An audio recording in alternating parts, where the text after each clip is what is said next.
Baik, Datuk. Persoalan yang seterusnya ya, Datuk. Jika dilihat di media massa dan lain-lain, rakyat sekarang semakin tertekan ya, Datuk, dan sangat marah ketika ini kepada pemimpin. Jadi apakah saranan Datuk di antara rakyat yang meluahkan perasaan kekecewaan mereka dan bertindak luar dugaan dalam masa yang sama hendak pula mentaati pemerintah. Jadi bagaimana, Datuk? Yang pertamanya ialah semua pihak, pertama pemerintah dan rakyat akan bertanggungjawab di hadapan Allah Subhanahu Wa Taala terhadap apa yang mereka lakukan. Itu dulu. Kita tak kata di akhirat besok rakyatnya tanya, Allah tanya rakyatnya, Allah tanya pemerintah, bahkan Allah akan tanya pemerintah jauh lebih banyak tanggungjawabnya dibandingkan rakyat. Rakyat mungkin di atas apa yang kaitan di bawah tanggungannya, pemerintah sebanyak rakyat yang ada di bawahnya. Sebab itu para ulama-ulama salaf dahulu, apabila mereka nak menyedarkan para pemerintah, kadang-kadang mereka pergi ke masa musim haji, minta naik atas Bukit Safa, cuba kau tengok sebanyak orang yang ada, kau lihatlah sebanyak itu dan berkali-kali ganda tanggungjawab engkau di hadapan Tuhanmu nanti. Maksudnya pemerintah bertanggungjawab kepada rakyat. Tapi rakyat juga ada tanggungjawab dia di dalam urusan pentadbiran.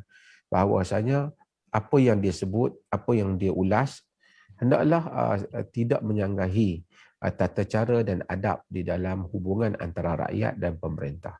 Pemerintah boleh dikritik, tetapi dalam masa yang sama dia tak bolehlah dibohongi benda yang dia tidak buat, kita kata dia buat. Alal mar'i muslim as-sam'u wa ta'ah ma lam yu'mar bi ma'siyatin. Fa idza umira bi ma'siyatin fala sam'a wala ta'ah. Di atas setiap individu muslim wajib dengar dan taat. Selagi mana dia tidak menyuruh kepada maksiat. Apabila dia menyuruh kepada maksiat, tidak ada dengar dan taat. Itu basic umum. Jadi pemerintah kalau suruh kita dalam benda maksiat, kita tidak dengar dan kita tidak ada taat. Tapi kalau tidak maksiat, kita dengar dan kita taat. Vaksin dan seumpamanya ini tidak maksiat. Kita dengar dan kita taat. Walaupun mungkin kita tak bersetuju ke apa. Tapi kita dengar dan kita taat. Okey, bila kita tahu hal itu, kita kena tahu juga manusia bertindak berdasarkan suasana dia.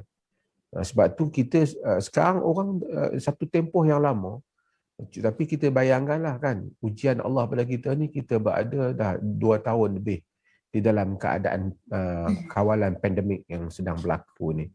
Kita berasa tertekan, nak keluar rumah tak boleh. Bukan kita tak gembira dengan hal ini. Kita terima ujian Allah, tapi bukan kita nak hal ini. Kita minta Allah keluarkan kita pada hal ini. Cumanya saya nak sebut ialah, bayangkan rakyat yang 10 tahun, 15 tahun, anak-anak Palestin yang duduk di kem pelarian. Bayangkan mereka yang duduk di negara-negara yang berperang, yang mana mereka duduk di kem di situ, tidak pernah tengok tandas yang elok pun. Hidup di kem, hujan, panas, sejuk, sebelah menyembelah. Kita sekurang-kurangnya duduk juga ada harapan, boleh juga COD, hantar makan lah apa, kita order. Tapi mereka itu tidak ada harapan apa, makan apa yang ada. Ujian Allah Subhanahu Wa Taala pada kita, walaupun mungkin ialah berat, kita bukanlah kata nak ujian ini, tetapi secara perbandingan apa yang dihadapi oleh orang lain, rakyat Muslim Syria, rakyat Palestin, apa yang dihadapi di Iraq, apa yang dihadapi oleh orang-orang di di Myanmar, mereka jauh lebih dahsyat daripada apa yang berlaku pada kita. Siapa pun yang pernah pergi ke kem-kem pelarian, dia akan tengok kan.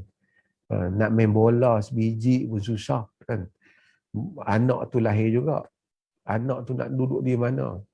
Tapi kita ni dalam keadaan seperti ini, bukan kita minta keadaan ini, tapi janganlah kita menganggap bahawa tidak adanya rahmat Allah jauh lebih besar. Keadaan kita ni lebih baik daripada keadaan yang lain. Tapi biasalah, kerana kita rakyat yang biasa dengan senang, kita hadapi keadaan ini, akhirnya kita fatigue, kita letih. Bukan saja pandemik itu, kita letih kerana kita biasa hidup senang. Kemudian kita tak boleh keluar daripada rumah kita tak boleh nak bersosial, tak boleh nak pergi kenduri, kadang-kadang tak boleh nak pergi ni, tak boleh nak makan di restoran, nak makan di kedai. Depa tu tak boleh makan langsung. Kita ni tak boleh makan. So kita rasa, oh ini tertekan kita ni. Maka rakyat marah. Soal ekonomi juga rakyat marah. Rakyat marah. Bila rakyat marah, ada dua hal lah. Satu mungkin dia marah tu emosi saja. Kerana dia tak tahu nak ni, dia cari siapa sajalah. Kalau nak kata orang politik, saya tengok semua orang politik perangai yang sama lah. Kerajaan, pembangkang, dia hanya fikir dia je. Hak satu fikir nak tahan kuasa, hak satu fikir nak rampas kuasa. So dia create a lot. Yang ini berjanji kalau saya dapat dalam masa 20 jam saya akan boleh buat selesai masalah. Nipu pun kalau dapat pun tak juga. Kawan ini pula yang ni segala dia senang apa yang dah ada kuasa, macam-macam akal dia pula kan, dia tak fikir pun. Dia mungkin kita kata dia tak fikir, mungkin dia fikir tapi fikir dia tu tak habis. Rakyat bawah susah. Semua orang politik ni almost dia the same lah. Tapi macam tu lah. Tapi kita yang menghadapi mereka ni, kita lihat satu mungkin emosi, yang kedua jika benar apa yang mereka buat salah dan salah itu salah benar dari sisi agama umpamanya, kita berhak memberikan pandangan kita pada mereka lah. Maksudnya kita kata salah lah apa yang mereka buat. Mereka tak bagi orang langgar SOP, umpamanya mereka langgar SOP. Umpamanya contohnya lah kan. Salah lah hal itu kan. Ataupun tindakan-tindakan yang mereka buat tu pilih bulu umpamanya, kita salah lah, kita kritik lah benda tu. Tetapi kita jangan dalam kerangka kita mengkritik orang, kita sacrificekan diri kita. Kita marah pada orang, akhirnya kita tolak rahmat dari diri kita. Kita keluarkan perkataan-perkataan yang bukan disgrace itu menimpa dia, menimpa kita. Jadi sebab itu dalam masa yang sama saya tahu keadaan orang marah pada kerajaan. Bukan saya ingat bukan orang marah kerajaannya, orang marah pada semua orang politik lah. Mula-mula dulu marah, sekarang lama-lama duduk kita tak tahu nak salah siapa. Nak kawan ni suruh kita ambil vaksin. Vaksin sekarang tak habis lagi. Lepas tu tanya kerajaan pula, vaksin macam mana? Kerajaan pula kata punya vaksin, tunggu pula sebahagian vaksin tak sampai. Negara-negara maju bagi dulu vaksin di kalangan mereka. Kita yang ada walaupun duit dah booking dah buat apa semua, perjanjian dah buat, tunggu dulu supaya dia orang dulu selesai baru kita dapat.